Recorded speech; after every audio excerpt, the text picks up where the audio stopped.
اور میں کہتا ہوں ببانگ دہل کہتا ہوں کہ آسام کے چیف منسٹر کا کردار بدبودار کردار ہے، خراب کردار ہے، مسلمان کو دفن کرنے کا کردار ہے۔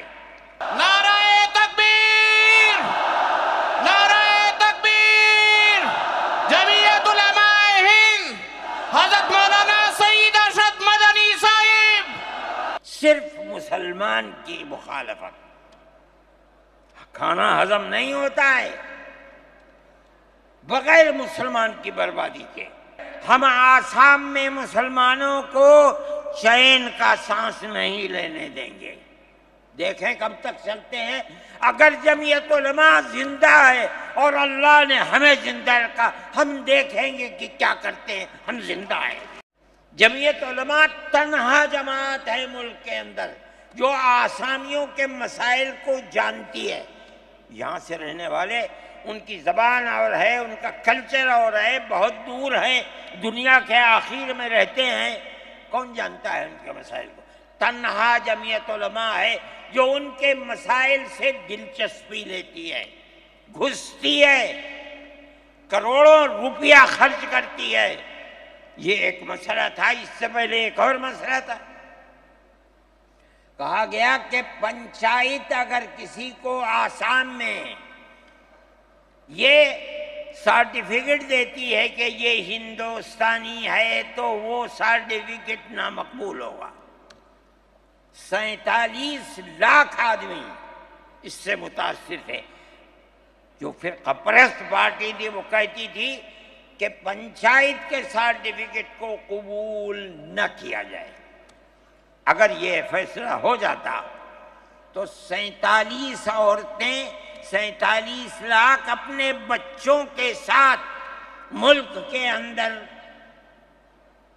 بھیک مانگنے والوں کی زندگی بسر کرتے۔ ہم نے سپریم کورٹ کے اندر اس کو چیلنج کیا۔ سپریم کورٹ کہا جاتا ہے، لیکن در حقیقت یہ ملک میں بسنے والے ان غریب اور لاچار لوگوں کی پناہ گاہ جن کے سامنے ملک میں کوئی راستہ نہیں بچتا تو وہ کورٹ میں پہنچتے ہیں کہ ہماری مدد کرو۔ ہم پہنچ گئے، اپنے لیے نہیں، ان غریبوں کے لیے پہنچے جو 47 لاکھ تھے۔ آپ نہیں جانتے اس کے اندر 24 لاکھ ہندو عورتیں تھیں۔ آپ سمجھیں، اور جمعیت علماء گئی۔ میں بہت پریشان تھا کہ الہ العالمین کوئی مدد کرنے والا علاوہ تیرے کوئی مدد کرنے والا نہیں ہے۔ میں اللہ کا فضل کرتا ہوں کہ جو کورٹ اور وہیں کا وکیل چیف جسٹس تھا آسامی کا تھا، مجھے خطرہ تھا کہیں یہ آسامیوں کے ساتھ نہ چلا جائے، گورنمنٹ کے ساتھ نہ چلا جائے۔ اللہ کی قدرت ہے کہ فیصلہ یہ آیا کہ وہ سرٹیفکیٹ جو پنچایت نے دیا قبول کیا جائے گا۔ میں نے کہا کہ مجھے اپنی زندگی میں کبھی اتنی خوشی نہیں ملی جتنا آج اس فیصلے سے خوشی ہوئی ہے۔ کیوں؟ صرف مسلمان کے لیے نہیں، یہ ہمارا کردار ہے جو ہمیں اپنے بزرگوں سے ملا ہے، جو جمعیت علماء کی اساس ہے، جو ان کا کردار تھا، ہم نے اس کی سراہنا کی۔ اس کے بعد دوسرا مسئلہ آ گیا۔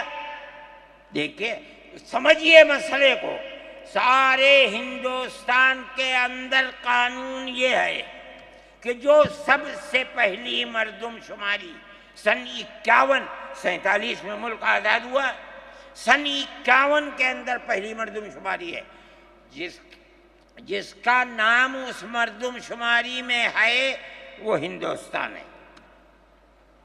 جس کا نام اس مردم شماری میں نہیں ہے، اگر دوسری مردم شماری میں وہ کہیں سے آ کر بسا اور اپنا نام لایا، وہ ہندوستانی نہیں۔ اچھا، پاکستان ایک مغربی پاکستان تھا، ایک مشرقی پاکستان تھا۔ اندرا جی نے اپنے زمانے کے اندر تمام جھگڑوں کو ختم کرنے کے لیے مغربی پاکستان کو الگ، مشرقی پاکستان کو الگ کیا۔ جنگ ہوئی، مشرقی پاکستان ٹوٹ گیا اور بنگلہ دیش بن گیا۔ اس وقت بہت بڑی بمباری ہوئی دونوں ملکوں کے اندر، ادھر کے لوگ ادھر، ادھر کے لوگ ادھر، سب لوگ بیٹھے، راجیو بیٹھے، بی جے پی بیٹھی، جو وہاں کی پارٹیاں تھیں صوبائی وہ بیٹھی، اور سب نے بیٹھ کر طے کیا کہ آسام کے اندر ہندوستانی ہونے کی دلیل سن 71 کی مردم شماری ہوگی، سارے ملک سے الگ۔ سارے ملک میں مردم شماری میں ہندوستانی ہونے کے لیے 51 کی ہے، مگر سب پارٹیوں کے دستخط ہیں اس کے اوپر۔ آسام کے اندر 51 نہیں 71 ہوگی۔ اب آپ دیکھیے، جو فرقہ پرست، اور میں کہتا ہوں ببانگ دہل کہتا ہوں کہ آسام کے چیف منسٹر کا کردار بدبودار کردار ہے، خراب کردار ہے، مسلمان کو دفن کرنے کا کردار ہے۔ وہ یہ کہتا ہے کہ آسام کے سوا آسام کے اندر مردم شماری 71 نہیں، جیسے سارے ہندوستان میں 51 ہے، اسی طرح آسام کے اندر بھی 51 ہوگی۔ آپ سمجھتے ہیں اس کا اثر؟ آج اس کا اثر یہ ہوگا کہ اگر 71 ٹوٹ جائے اور 51 پر آ جائے تو آسام کے اندر 1.5 کروڑ بچے اور بڑے سب ہندوستان سے باہر ہو جائیں۔ کہاں جائیں گے؟ صرف مسلمان کی مخالفت، کھانا ہضم نہیں ہوتا ہے بغیر مسلمان کی بربادی کے۔ کوئی نہیں تھا، تنہا جمعیت علماء تھی۔ اس کے اندر بڑا کردار ہے مولانا مشتاق انور کا، جو جمعیت علماء آسام کے صدر ہیں۔ وہ میرے ساتھ شانہ بشانہ کھڑے رہے اور 12 سال سے زیادہ مقدمہ لڑا، کروڑوں روپیہ اس کے اوپر خرچ کیا گیا۔ یہ خدا کی قدرت ہے۔ آج آیا تو یہ طے کر دیا گیا کہ 51 نہیں، آسام میں 71 ہی بنیاد بنے گا۔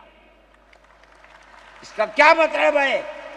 کہ آپ نے آسام کی 80 لاکھ کی آبادی کو زندہ کر دیا، جو موت کے کنارے پر کھڑی ہوئی تھی۔ مجھے افسوس ہے کہ لوگوں کا یہ قول مجھ تک پہنچا ہے کہ کسی نے آسام کے چیف منسٹر سے یہ بات کہی کہ اب کیا ہوگا؟ کہنا ہماری صحت پر کوئی اثر نہیں پڑتا ہے۔ کیا مطلب ہے؟ ہم آسام میں مسلمانوں کو چین کا سانس نہیں لینے دیں گے۔ دیکھیں کب تک چلتے ہیں۔ اگر جمعیت علماء زندہ ہے اور اللہ نے ہمیں زندہ رکھا، ہم دیکھیں گے کہ کیا کرتے ہیں۔ ہم زندہ ہیں۔ میرے بھائی، یہ جمعیت علماء کا کردار ہے، ہم اس کے پیچھے چلتے ہیں۔ جمعیت علماء زندہ باد،